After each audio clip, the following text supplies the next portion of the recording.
y'all. Well, today I'm going to make homemade flour tortillas. It is one of those things that you can buy in the store ready-made and very convenient, and they're usually really tasty. However, they also have lots of preservatives in them to keep them on the shelf for, weeks at a time without going bad. So what I'm going to do is I'm going to make a batch of homemade flour tortillas today with no preservatives or anything added. We're going to use what we need for our dinner tonight. And the rest of them I'm going to go ahead and put in the freezer. So next time we need them, I can just pull them out and use them until I run out. Come on along.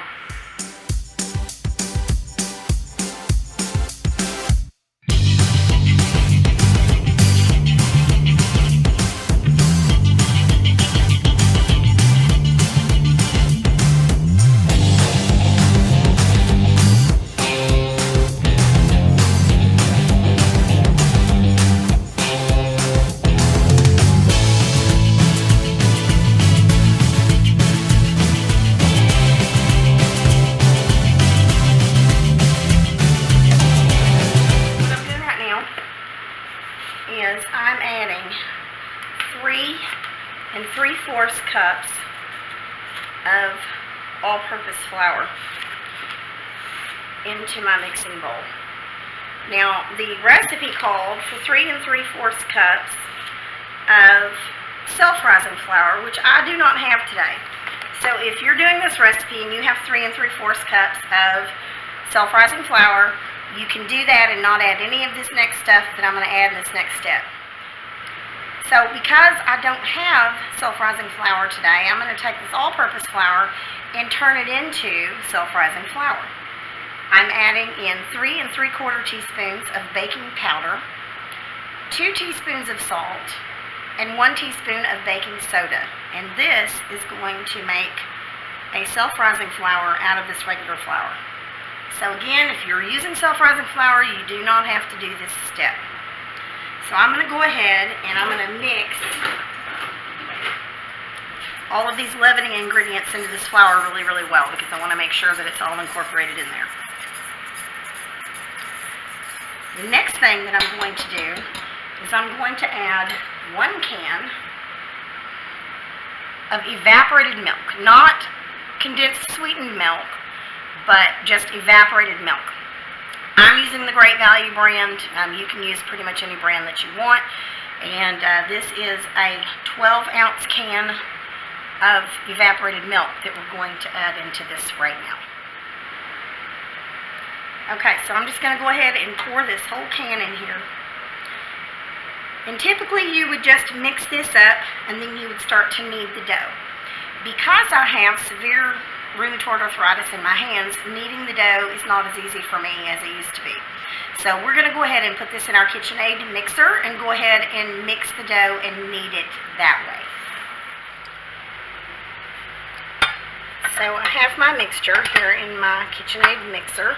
This is the 5.5 quart. And I don't usually use the bread dough hook unless I'm making a huge batch of bread. So typically I will just use the paddle, and I'm going to go ahead and start out on low, mixing this milk into the flour mixture as much as I can until it starts to sound like it's bogging down a little bit, and then I'm going to raise the height level on that to go ahead and start kneading that dough. So we're going to go ahead and raise it up just a little bit. And what we're looking for here is we want a nice pliable dough that is maybe just a little bit sticky. So we're starting to get that now. So I got most of the kneading done with the KitchenAid mixer. I'm going to go ahead and do the last little bit of it by hand just to make sure that I have a good pliable dough here. We're going to go ahead and put this on here and see if we can just get the last little bit of that kneading done by hand. My arthritis can handle a little bit of it. I just can't handle a whole bunch of it.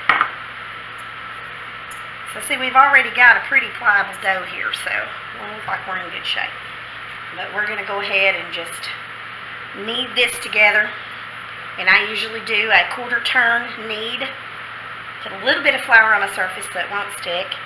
And You do a quarter turn, fold it over and knead it. Quarter turn, fold it over and knead it. And we're going to do that until it makes a nice pliable ball of dough and it's nice and smooth.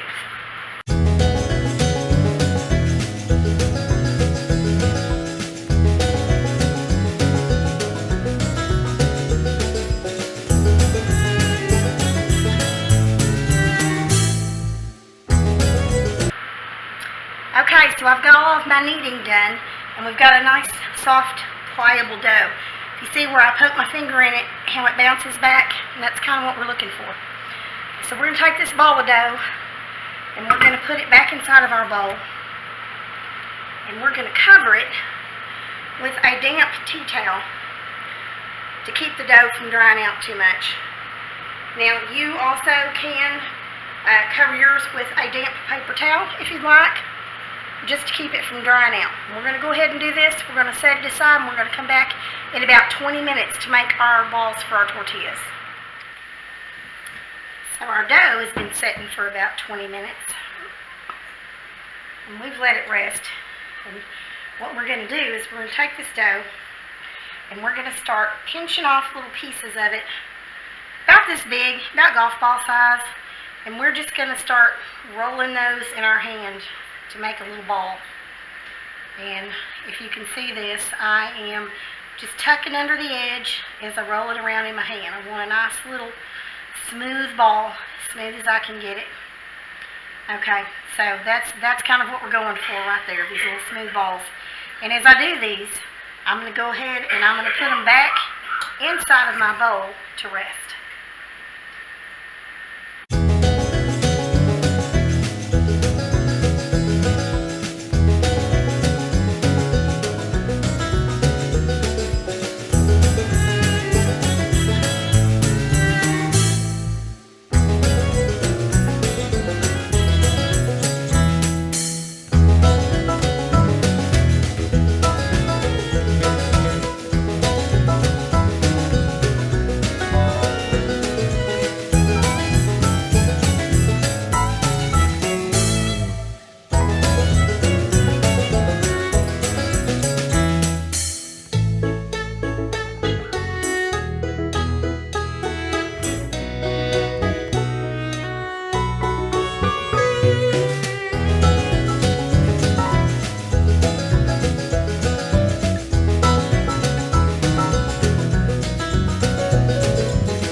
Okay, so as you can see, I've got all these balls rolled out, and some of them are a little bit bigger than others, which is fine.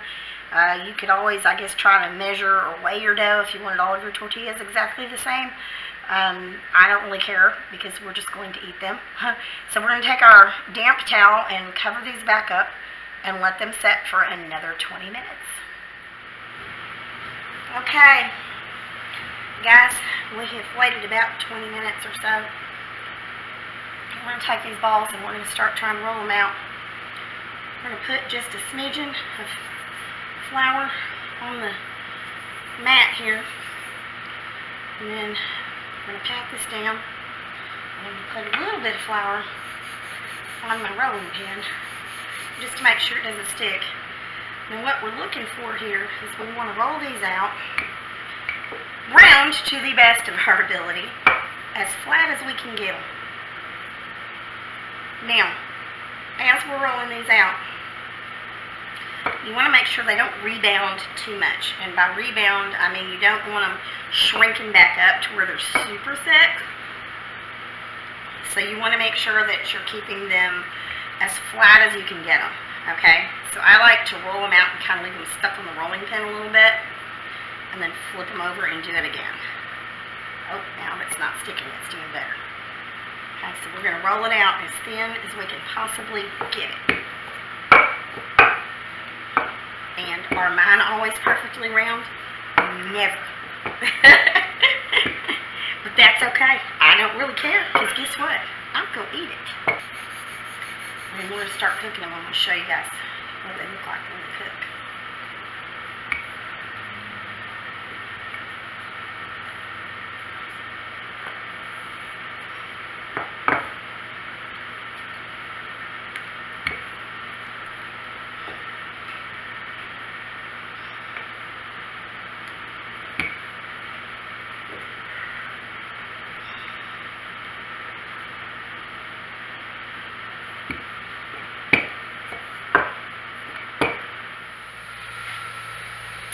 guys, I have this griddle on a pretty high heat. It's on a medium-high to high heat. And you see as I put this round rolled out ball of dough on there, how all of a sudden those little bubbles are popping up. And that's what you want to see. That is actually, that steam is inside of that tortilla, and it is cooking it on the inside right now. So most of your tortilla is going to cook on this one side, and then we're going to flip it over and see how beautiful and puffy that's getting. That is exactly what we want. Now once we take it off the griddle, and we're going to put it over on this plate with a towel over it so that we can cover it and keep it warm, it'll start to flatten out some as well. And you're just going to have to kind of test your griddle. I know where mine needs to be to cook these. And see, oh, I almost overdid it on that side, so we're going to go ahead and take this one off of there. But it only takes just a second to get these to cook on there. Now watch this again. You're going to see these bubbles popping up. When you see these bubbles popping up, then you're going to know that it's cooked on the one side. I'm going to flip it over. Ooh, yeah, I got my griddle a little too hot. You see how dark that is? So we're going to turn our griddle down quite a bit for these next few. Well, as you can see, I got all my tortillas cooked. I've put some of these aside for the dinner that I'm making tonight. And the rest of these are going to go in the freezer. I did finally get my griddle regulated to the right temperature, and it just takes a little bit of practice. I'm using a brand new stove, so I'm having to adjust to it just a little bit. But as you can see, these are soft and they're fluffy, and you can fold them and you can roll them. These do come out a little thicker than regular tortillas because I like mine soft and fluffy. It's almost like a flat bread. So if you like your tortillas really super thin, then you just need to roll them out a lot thinner than what I have done with these. But part of being self-sufficient is definitely knowing how to do things on your own versus having to get everything from the store. So I feel like this is one of the really good steps that I've taken in order to do that. And next time we're going to try corn tortillas, which I've never done before. But we'll see how that goes. Thanks for watching, guys. Please subscribe to the channel. That helps out our little farm quite a bit. And I'll see you guys in the next video.